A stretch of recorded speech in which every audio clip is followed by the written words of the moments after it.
week we're going to be talking about song repertoire. So as a vocal accompanist, there's thousands of pieces you could play, but there are some standards that we're going to talk about today in the different languages. So we touched on some of this last week, so some of it will be a little bit of review from last week, but you'll remember that there's 4 primary languages that young singers sing in. So English, of course.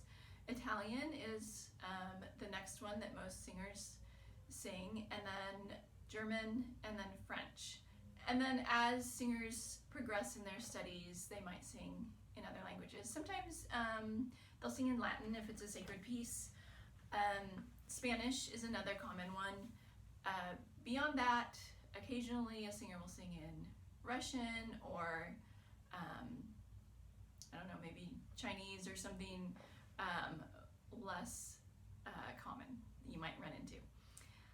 All right, so we're going to explore song repertoire a little more in depth. So last week we touched on the different types of song repertoire briefly. We talked about art songs, opera and oratorio arias, recitatives, and musical theater. So we're going to look at each one of those categories a little more today. So let's first talk about art songs, which I believe this is I don't know if it's the largest category, but it's the most common category that is sung, particularly in undergraduate voice lessons. All undergraduate voice majors and even other students taking voice lessons are going to be singing art songs, a lot of them. So let's talk about art songs. We'll talk first about English songs, and I'll just go through some of the major composers of the art songs, and this week you have a listening assignment where you'll be listening to an art song from each of the different languages, and there's a list of art songs to choose from, and so you'll kind of get a feel for the composers. I'm also going to make a little notes sheet to go along with this video because I don't expect you to remember all the names and everything that I go through.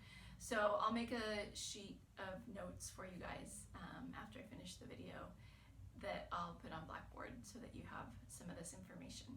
So if you want to open that up now and follow along, you can. So English songs. Sometimes you'll have folk songs that are in English, of course, and then other popular composers are Ives, Copland, Vaughan Williams. I think I'm forgetting a really famous one. I don't know, it's probably on the listening list, so you can check there for other English art song composers. Italian songs. So the place that pretty much every singer starts is a book called 24 Italian Songs. It used to be called 24 Italian Songs, and that book still exists. The one in our library is called 26 Italian Songs, and I think there's even a 28 Italian Songs. It's a little confusing because the 24 Italian Songs, which is the old version, has some different arrangements of the same songs. So the 26 Italian Songs is nice because it gives, in the book, it gives some background information, it gives the poetic idea of the song, and then it gives a word-for-word translation. So the 26, I assume that's why they got the 26 Italian Songs for our library, because it has all that additional information. But some teachers prefer the arrangements in the 24 Italian Songs, and so they'll be teaching out of that. So hopefully the teacher or the singer will give you a copy of the music from the book that they prefer. But it just so that you're aware, if you're accompanying young singers, you will learn pretty much all of these songs in this book. And you will play them many, many times. And actually, Caro Mio Ben, that you've been working on, is in this book. One thing I should mention before I move on is many of these types of books come in different keys or different voice types. So for instance, this is a medium high, which is what most sopranos would be singing out of, and tenors would be singing out of this as well. There's also a medium-low, which is what most mezzo-sopranos and baritones would be singing out of. And remember we said last week that you don't really run into true contraltos or altos or true basses at the undergrad level. So most will either sing out of the medium-high or the medium-low. There might be just a regular medium, I don't know. Some of these songs you can find in a whole bunch of other keys, like if you look online or wherever. But medium-high, medium-low is typically what you have. So it's possible that you might have two singers singing the same song but in different keys. So you just need to be aware of that and make sure that you're playing it in the key that they want. All right, so that's your Italian songs.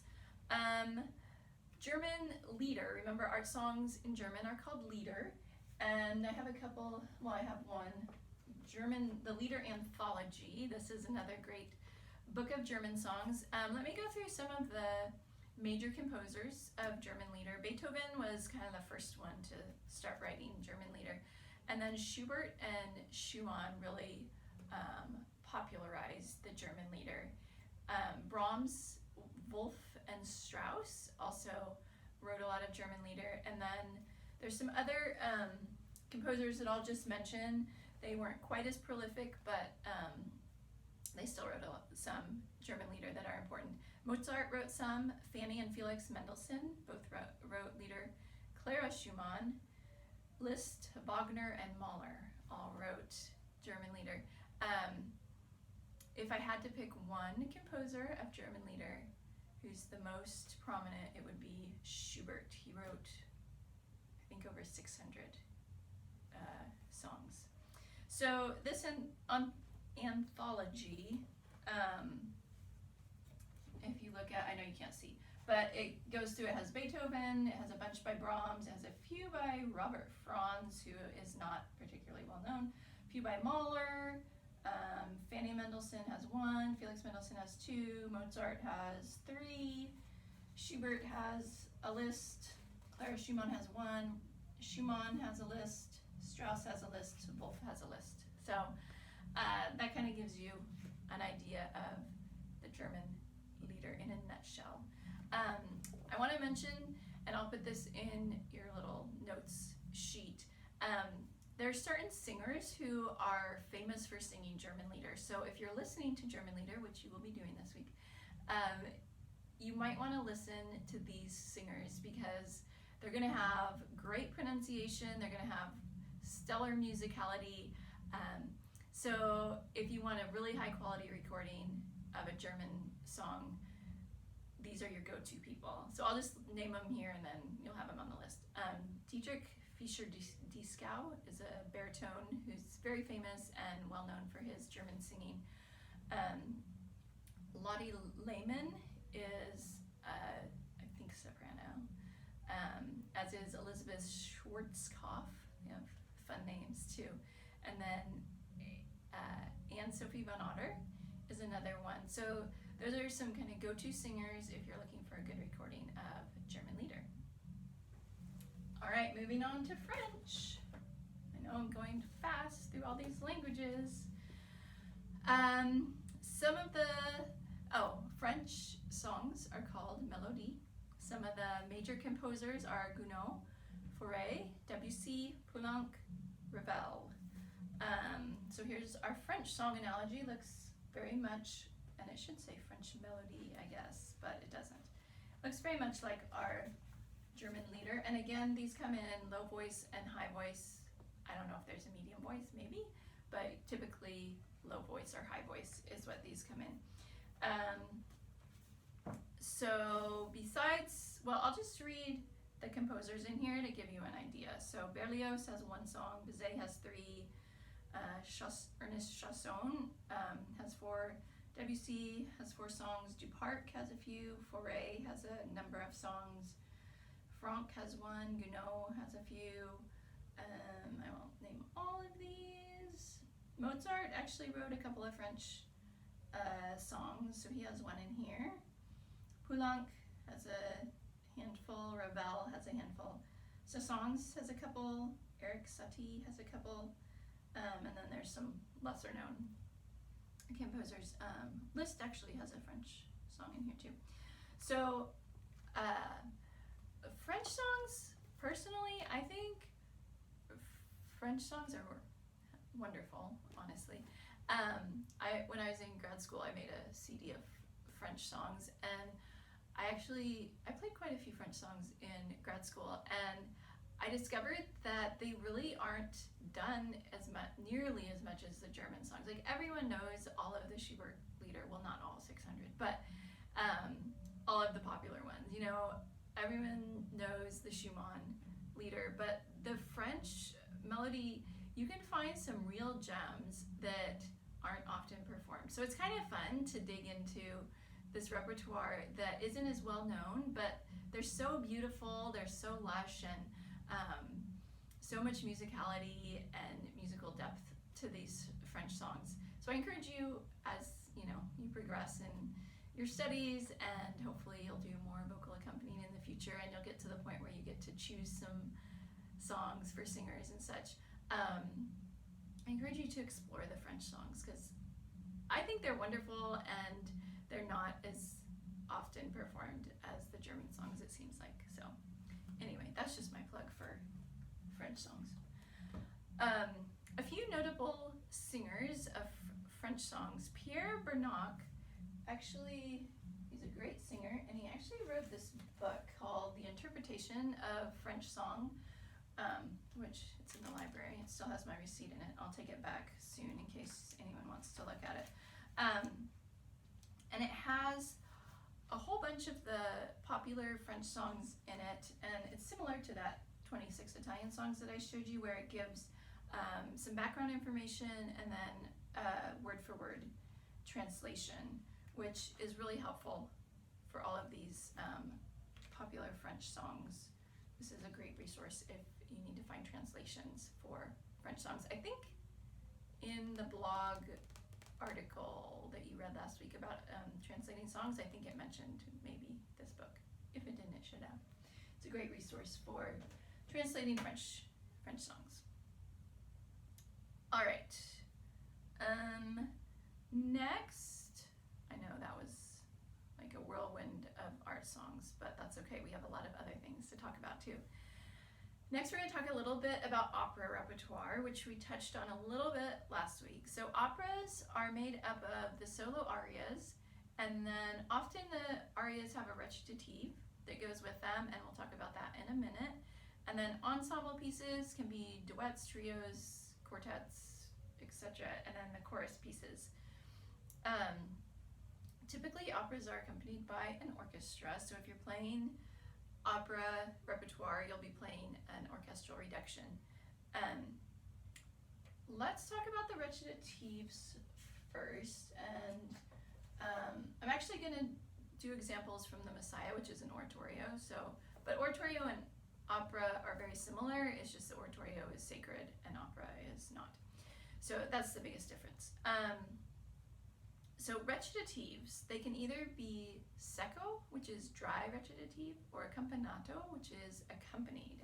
So I want to show you an example so you know the difference, because when accompanying these on piano, it's going to be important to know the difference between secco and accompagnato. So dry recitative is where essentially you just play a chord, and then the singer sings in a very free manner, and then you play a couple chords and they sing some more in a free manner. Often the dry recitatives will be accompanied just by like harpsichord and cello, or a very small group of instruments, and the accompagnato recitative will be accompanied by more instruments, or the full orchestra. So this is dry recitative. This is from Messiah. Behold, a virgin shall conceive. Behold, a virgin shall conceive and bear a son, and shall call his name Emmanuel, God with us. to the aria immediately after that. And I should tell you a little more about recitative. Recitative it's supposed to be sort of like spoken, like speech, and it's usually used in opera or oratorio to sort of move the plot along. So an aria, you might sing, you know, I'm in love, I'm in love, I'm in love with so-and-so, la la la la la la la la, right? And go on and on about like one thing. Whereas recitative, you can say a whole bunch of words and get a whole bunch of the story out at once, right? It can be, I'm in love with this guy from so-and-so, but he's so mean and I don't know what to do, but there's this other guy who's really poor who loves me, blah, blah, blah, blah, blah, right? You can say all of this. I obviously did not plan out my plot ahead of time, but you get the idea. You can say a whole bunch of the story really quickly and then sing your aria about la, la, la, la, la, whatever. So that's your dry recitative. Got off on a little tangent there. Accompanied recitative is kind of what it sounds like it would be, where you have an accompaniment underneath. This is also from Messiah, and suddenly there was with the angel, so you can hear, well, the text is, and suddenly there was with the angel a multitude of the heavenly host praising God and saying. So you can hear this is supposed to be like the angel wings, I think.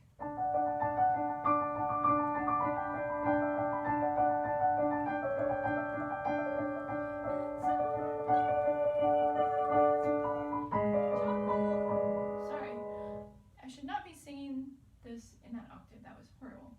But you get the idea. The piano, and this is actually kind of a nightmare to play because it's written for orchestra, and so the strings are going do do do do do do do in thirds. I can't play it that fast, so I end up leaving out some of the thirds, which is fine. Yikes, I'm not warmed up and out of shape, but it's okay to leave some stuff out just to try and get the feel of what the orchestra would be playing, because yeah, I don't know about you guys, maybe you have better technique than I do, but my fingers don't play all those thirds that quickly. But the point of that was, it's accompanied, there's a lot of notes in the piano, and then the singer is just singing. So it's a little different kind of recitative. It's still, I mean, it still has a lot of words, and they still move the story along. It's just accompanied, so it's not as free.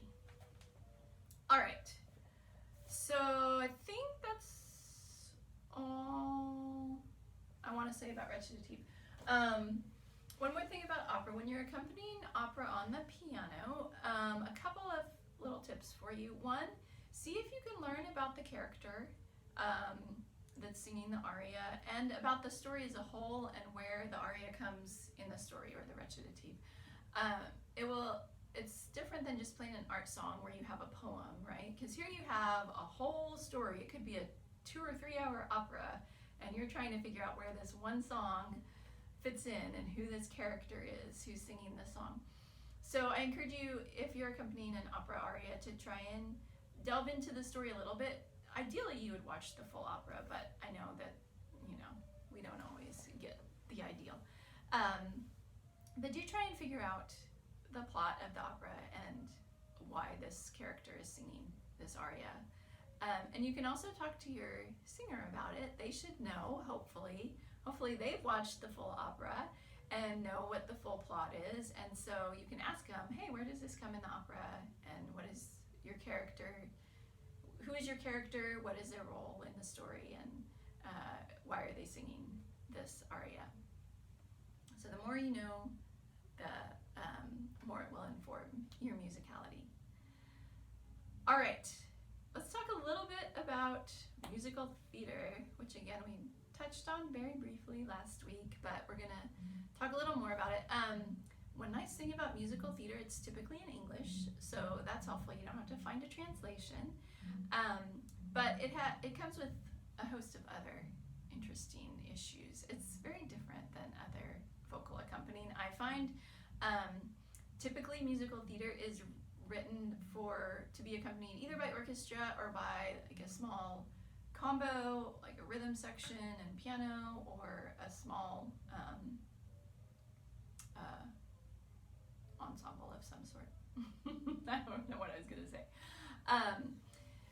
So especially the ones that are meant to have that combo, that rhythm section, when you're playing it just on piano, it can be a little tricky to get that rhythmic feel. And so I find that listening to a recording is the most helpful way to get in touch with that rhythmic feel of that you want for the song.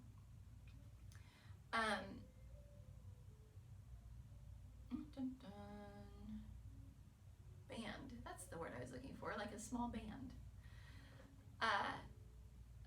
All right, so you have to try and imitate that rhythmic feel on the piano, which can be a little tricky.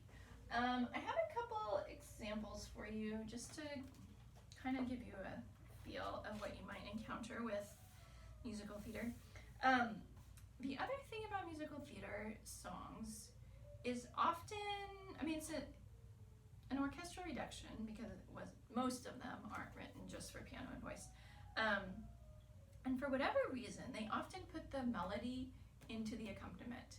And so if you're playing for a singer who is struggling to find their melody, or a really young singer, you might want to play that melody along with them. But typically, with more advanced singers, you don't need to play that melody the whole time with them. There might be times where you play it to kind of emphasize it or bring it out, and listening to a recording can help with that too. Like if there's a place where you hear the melody really prominently in the orchestra, then you might want to play it during that section. If there's a big full chorus where you think the melody would be really, it would help highlight the melody, or it would help support the singer, then you can go ahead and play the melody. But there's many times when you can just leave that melody out, and often that makes the rhythmic feel easier. And I'm going to try and demonstrate that. So this is I Could Have Danced All Night from My Fair Lady. So I'm going to play it as it's written first, attempt to.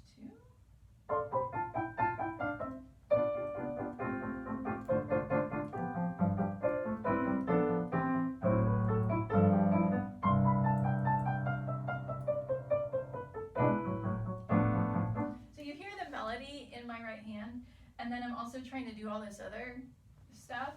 So if I had a singer who was confident, I could just do, first of all, this opening. I leave out half the notes because it's supposed to be, but if we get too fast, that's a lot, so I just do.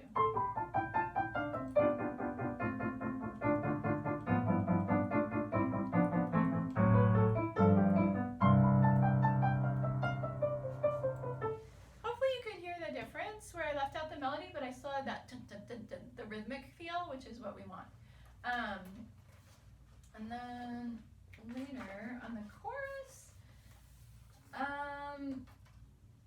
this is a little trickier because the chorus, you almost need the melody to keep the rhythm going, because the right hand has all the offbeats. But let me just try this and see.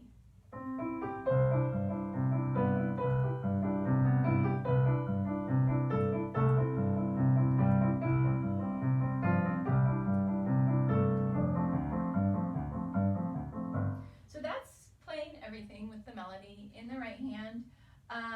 There's a couple ways you could do it. You could play just the pickup notes.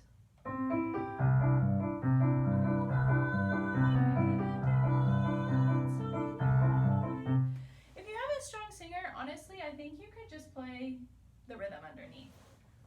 I could have danced all night, I could have danced all night, and still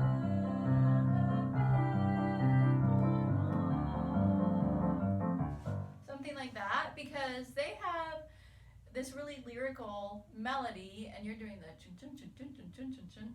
So if you try and put the melody in, it doesn't quite work, because it's hard to do that really lyrical melody and the chunka chunka chunka at the same time. So you kind of have to, pardon the expression, play it by ear. depending on your singer and how comfortable they are and how advanced they are. But those are just some options for you. I have another musical theater example I wanted to do for you. This is How Could I Ever Know from The Secret Garden. And I wanted to share this one because it actually starts out with kind of a recitative section. It's not called a recitative in here, but it essentially is. And so sometimes you'll run into this in musical theater where it's like recitative even though it doesn't say that. So the piano is just doing these chords.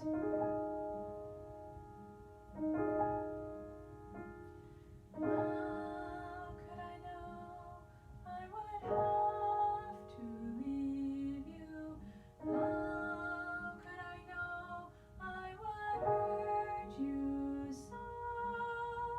I'm not going to keep going because I'll probably mess it up. And then it gets more rhythmic in the piano. So, how could I ever know?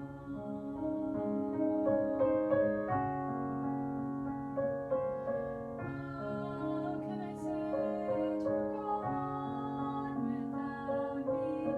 How when I know you still need me so? How can I say not to dream about me? How can I ever know? Whoops, sorry, I sang the wrong notes. And you'll notice in this one, well, you don't have the score in front of you, but if you did, you would see that the melody is not in the piano part. So it's actually an accompanying line. So the singer is doing da da da da, and the piano is doing da da da da da. So that kind of clues you in that this is a more, I'm going to say thought out accompaniment maybe. And so right after where I stopped, it actually does have the melody in here.